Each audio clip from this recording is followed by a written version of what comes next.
Hello, hello cravings! Magandang araw! Ganito lang pala kabilis magluto ng pork ribs barbecue kahit walang griller o ihawan. Achieve natin ang sticky pork ribs barbecue. Napakasarap nito na talaga namang hindi nyo pagsisisihang itry.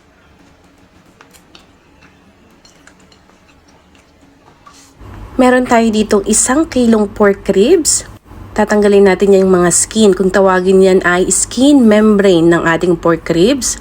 At ito ay pakukuluan natin at lalagyan natin ng pampalasa. Syempre, meron tayo ditong madaming bawang, asukal, tomato ketchup. Yan po ang ginamit kong tomato ketchup, yung nasa McDo. May natira kasi.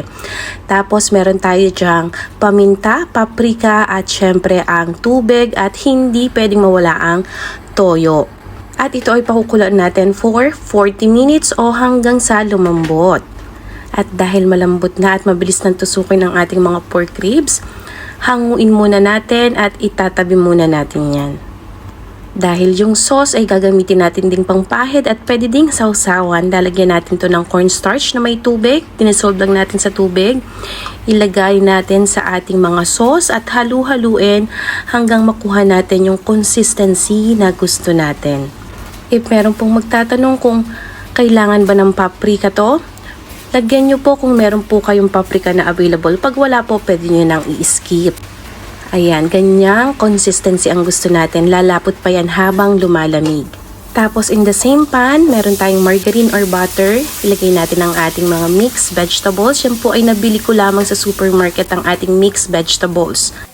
At magluluto din tayo syempre para kumpleto ng java rice. Meron tayong margarine, syempre ang ating bawang ulit.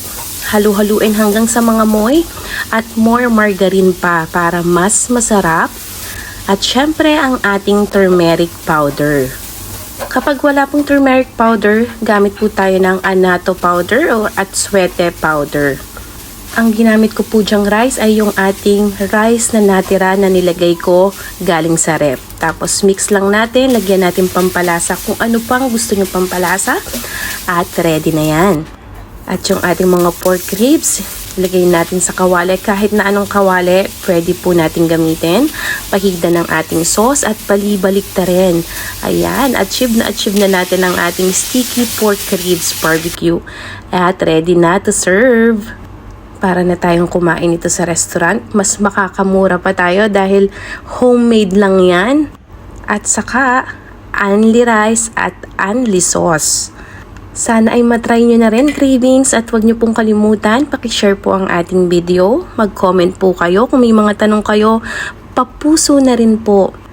At tara na, tikiman time, syempre, pero hindi tikim ang mangyayari, talagang kain. Alam nyo ba, konting-konti na lang hindi nakakasya ang mukha ko sa screen.